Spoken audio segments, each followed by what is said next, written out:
ये जो मैं खड़ा हूँ ये हांसी का नया बाईपास है और जो मेरे पीछे आप देख रहे हैं ये सड़क जा रही है दिल्ली को। और इस साइड में अगर मैं आपको दिखाना चाहूँ तो ये हांसी जा रही है। हांसी में ये आगे जाके एक सड़क समाधि की तरफ से सिसाई पुल की तरफ और एक जो है खरड़चुंगी की तरफ चली जाती है। फिर वह आगे जा करके ये तिकोने पार्क पर जाके मिल जाती है। और इधर जो हम देख रहे हैं ये हिसार, इस साइड में हिसार जा रही है। ये नया बाईपास है लेकिन हमें जाना है इस रोड के ऊपर। ये जो आप रोड देख रहे हैं इसको कहते हैं लालपुरा रोड। ये आगे वैसे हिसार में जा रहा है लेकिन ये पुराना मार्ग भी है। पुराना मार्ग मतलब ये है कि हिंदुस्तान का सबसे ओल्डेस्ट रूट यही है जो मध्य एशिया से भारत को जोड़ता था। अब इस रोड के ऊपर एक बहुत महत्वपूर्ण जगह है खेतों के अंदर।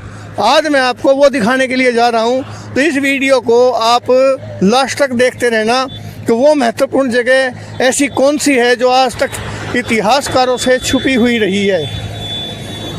ये अगला चौराहा है। यहाँ से अगर आप इधर देखेंगे कुतुबपुर है और इधर ज़रा दूसरी साइड और लो, ये साइड गई हिसार को।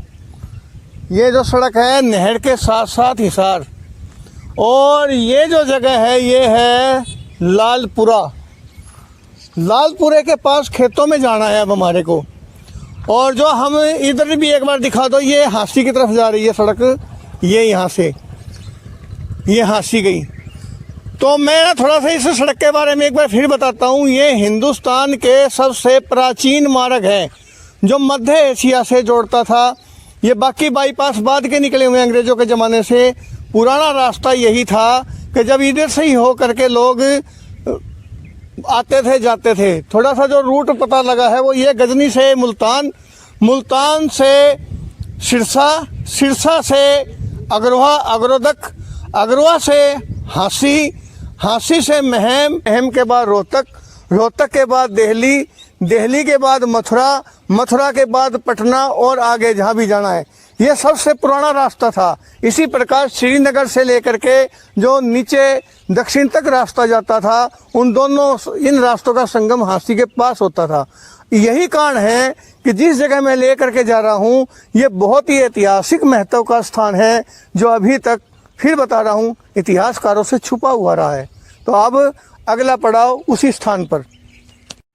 यहाँ से फिर हम आगे इस साइड में चल दिए और मेरे साथ है पवन सैनी। आज बड़ा साथ दे रहे हैं मेरा और हम यहाँ जा रहे हैं। ये लालपुरा गांव और यहीं से हो करके हम यहाँ तक पहुँचे हैं। ये जो खेत देख रहे हैं इनमें एक दो जगह मजार भी दिखाई दे रही हैं और ये सब पेड़ पौधे। अगर इधर मैं देखूंगा तो इधर हांसी है। पहले किला दिखाई दे जाता था क्योंकि पेड़ पौधे बीच में कट। उस जगह पहुँच चुका हूँ और ये जगह आप देख रहे हैं ये कमरा है। इसमें एक पीर बाबा की मजार बनी हुई है और आसपास आप चद्दर देख रहे हैं जो पीर के ऊपर चढ़ाई जाती हैं, लोग मन्नत मांगते हैं। और यहाँ ऐसा लगता है कि लगता नहीं है, हर वीरवार को लोग यहाँ आते हैं, पूजा करते हैं। और ये आसपास आप देख रहे हो। और मुझे बताया गया साल में एक बार यहाँ मेला लगता है।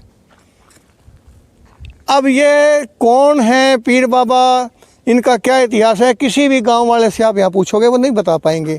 उनका सिर्फ इतना ही कहना है कि ये जगह घड़सीदा है और लगभग 15 एकड़ ज़मीन इसकी यहाँ पर है जो अब कुछ लोग ठेके पे बो रहे हैं। अब मैं थोड़ी इसकी ऐतिहासिक जानकारी दूंगा जो मुझे मिली है। हांसी गवर्नमेंट स्कूल जो सीनियर सेकेंडरी स्कूल है इसके अंदर 1915 में अध्यापक थे काजी शरीफ हुसैन, जिनका परिवार आज मुल्तान में रहता है। तो काजी जी ने किताब लिखी थी तज़किरा हांसी। उसके अंदर बहुत ही ऐतिहासिक जानकारियां थी जो जिनके बारे में शायद हम कहीं नहीं जानेंगे। उसका एक कारण क्या है कि वो उन्हीं परिवारों में से थे क्योंकि हांसी में बहुत महत्वपूर्ण परिवार रहे हैं। जो लोग अरब से हिंदुस्तान में आए थे उनमें से कुछ परिवार हांसी में भी रहते थे, इसलिए उनकी बातों पे यकीन करना पड़ता है। उन्होंने कहा है कि ये जगह चहल हाफजा या गंजे शहीदान है। तज़किरा हांसी किताब के अनुसार 1192 में जब तराइन के मैदान में पृथ्वीराज चौहान मोहम्मद गौरी के हाथों हार गए थे तो मोहम्मद गौरी ने इस क्षेत्र के अंदर जो महत्वपूर्ण किले थे उनके ऊपर कब्जा करने के लिए कुछ टुकड़ियाँ बनाई थी, और उनमें से एक बहुत ही महत्वपूर्ण और स्ट्रॉन्ग टुकड़ी को उन्होंने हांसी पर फतेह करने के लिए या कब्जा करने के लिए भेजा था। अब वो टुकड़ी लेके कौन आया था, तो देखिए इस किताब में नाम है, अब ये नाम है कि अनुभवी लोग थे नायक हुसैन साहिब रजी व सैयद नेमत अल्लाह वली रजा मीरा साहब थे। अब ये फ़ोटो भी है बहुत पुराना, इसमें हमने डाला है, चहल हाफजा इसका नाम है। अब ये क्या होता है कि यहाँ पर वो आकर के, ये जंगल था पहले तो हम अगर पुराना इतिहास पढ़ेंगे तो हांसी के चारों तरफ बहुत ही भयंकर और घने जंगल थे, और यहाँ जंगली पशुओं की भी भरमार थी। तो इस जगह पर आकर के वो रुके, खाली जगह बीच में, जंगल के बीच में होगी। रमज़ान का महीना आ गया था, तो वो सब जो मुस्लिम लोग थे, सेना थी, वो रमज़ान में अपने बिजी हो गए। और इधर हांसी के अंदर राजपूत जो टिके हुए थे, सुरक्षाकर्मी जो बाकी रह गए थे, उनमें इतना दम नहीं रह गया था कि वो अब इनका सामना कर सकते। उन्होंने बाहर भी इतला दी कि भाई हमारे को सहायता दो, लेकिन कहीं से भी सेना या सहायता नहीं आ सकी, क्योंकि चारों तरफ कोहराम मच गया था और हर तरफ तुर्क कब्जा करने के लिए चले गए थे। तो इससे जगह जगह लड़ाइयाँ शुरू हो चुकी थी।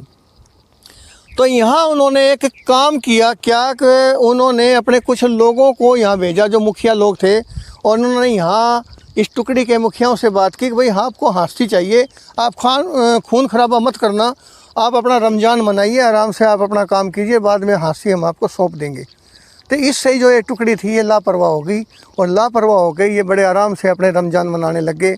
रमज़ान का मतलब सभी आप जानते ही हैं, पूजा पाठ जैसे हमारे नवरात्रों में होता है, तो इस्लाम धर्म में साल में 2 बार जब भी मौसम बदलते हैं, रमज़ान आते हैं, उसमें सब मुस्लिम पूजा पाठ करते हैं, अपनी धर्म का अनुसार हर एक का अपना अपना रीति रिवाज है।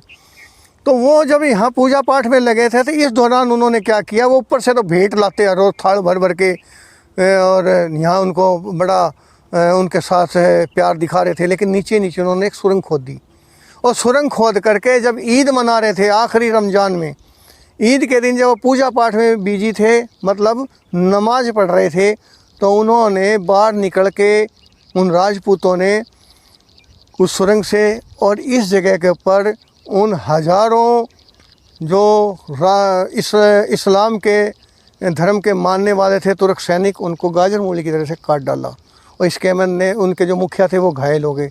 लेकिन जब वो संभले तो उन्हें संभलने के बाद सहायता भी वहाँ से उनके पास और आ गई, और उन्होंने फिर उन राजपूतों को न केवल हरा दिया बल्कि उन्होंने हांसी पे भी कब्ज़ा किया। और हांसी को तोड़ने का मतलब होता है कि हांसी सरेंडर कर गई, और अंदर घुस के उन्होंने जितने सनातन धर्मी थे उनको जिस बेरहमी से मारा वो तो आकलन ही किया जा सकता है। कि कहने का मतलब है उस दौरान कोई भी बुज़ुर्ग और बच्चा ज़िंदा नहीं बचा था, सबको, औरतों को उन्होंने उठा लिया था, और सभी नौजवानों को या तो उन्होंने मार दिया या उनको मुसलमान बना लिया। और जो दो चार लोग मुखिया थे जो घायल हो गए थे, जो बारे में मारे गए, उनकी किले के ऊपर जो आप मज़ार देख रहे हैं, मीरा साहब नेमतुल्लाह वली जो मुखिया थे, मुख्य मज़ार है। बाकी बाहर की साइड में और जो मज़ारें हैं वो उन्हीं की हैं, उनके भी नाम इसमें जैसे मैंने बताया था आपको कि दिए हैं। इस प्रकार से उसके बाद जब हांसी पे कब्ज़ा हो गया तो वो यहीं रहने लग गए। जो इस्लाम के तुर्क के जो सैनिक आए थे वो हांसी में ही रहने लग गए, और उनके परिवार भी रहने लगे। अब उन्होंने क्या किया कि यहाँ जो हज़ारों मुसलमानों को मार दिया गया था, सैनिकों को मार दिया गया था, एक सामूहिक कब्र बनाई गई। अब ये जो जगह देख रहे हैं इसके नीचे हज़ारों तुर्क सैनिकों की कब्र है, उनके शरीर दबे हुए हैं। तो उनकी याद में यहाँ पर एक मेला लगने लगा, 9 रोज़ा मेला, उसको कहते हैं 9 दिन तक चलने वाला 9 रोज़ा मेला। और वो यहाँ पे उनको श्रद्धांजलि देते थे, और ये 9 दिन तक चलता था, और ये लगातार चलता रहा। लेकिन आज से लगभग 100-125 साल पहले कई बार इस मेले में लूट हो गई, क्योंकि आसपास जो गांव थे यहाँ के लोग सनातन धर्मी ये स्ट्रॉन्ग हो गए, तो दिल में कोई ना कोई भावना रहती है। उन्होंने कई बार इनके ऊपर हमला वगैरह किया, फिर इससे तंग आके उन्होंने ये मेला जो है ये किले पे ले गए। वहाँ भी 9 रोज़ा मेला लगता था, लेकिन 1947 के बाद ये सिर्फ एक दिन का रह गया। अब इसको नेजे का मेला कहते हैं। वो मेले की शुरुआत यहीं से हुई थी। अब क्या होता है, 1947 के बाद सभी लोग जो मुस्लिम लोग थे हमारे हाँसी के, वो सब मुल्तान में चले गए। तो इनके परिवार के जो लोग थे वो भी, अब मीरा साहब के जो वंशज थे, अब उनका भी नाम यहाँ पर लिखा हुआ है कि ये सैयद नेमत अली साहब रईसदार पेंशनर होकर हाँसी रहे, क्योंकि ये जो है और हिसार में सब रजिस्ट्रार थे ये। आप समझ गए ना। जो किले पे हमारे मीरा साहब है, इनके आखिरी वंशज 1947 तक यहाँ रहे थे। और 1911 के अंदर शेख नूरुल हसन साहब पुत्र स्वर्गीय रशीद शेख मोहम्मद हुसैन साहब सूफ़ी इंस्पेक्टर पुलिस करनाल ने इस कब्रिस्तान की 4 दीवारी बनवाई थी। और मिर्ज़ा अब्दुल गफ़ार बेग रईस आज़म हाँसी ने यहाँ एक बहुत बढ़िया कुआं तैयार करवाया था। तो इस जगह का महत्व 1947 तक तो था। उसके बाद आपके सामने है, क्योंकि अब ये, हाँ यहाँ मैं एक बात और कहूँगा, आज भले ही मुसलमान लोग हमारे हाँसी के अंदर ना के बराबर हैं, लेकिन आज सनातन धर्मी इस जगह को बहुत हिफाजत से रखते हैं और हर वीरवार यहाँ अरदास करते हैं, मनोकामना मांगते हैं। जो लोग जिंदे जी सनातन धर्मियों का विनाश चाहते थे, आज उन्हीं की मृतदेह से हमारे सनातन धर्मी अपनी मनोकामना की उम्मीद करते हैं। इसके साथ ये एक महत्वपूर्ण स्थान जो अभी तक इतिहासकारों से महरूम था, इसकी जानकारी हमने आप तक पहुंचाई है। ये आपको कैसी लगी, ये आप हमें कमेंट्स करना, हमारे इस वीडियो को शेयर करना, अपने बातें ज़रूर बताना, ताकि हमारा हौसला बढ़े और हम जानकारी आपको दें। तो पवन सैनी ने आज मेरा बहुत महत्वपूर्ण साथ दिया है, तो मैं इनका बड़ा शुक्रगुजार हूँ। अगला जानकारी लेकर के मैं फिर आपके सामने हाजिर होऊंगा। तब तक के लिए नमस्कार, जय हिंद।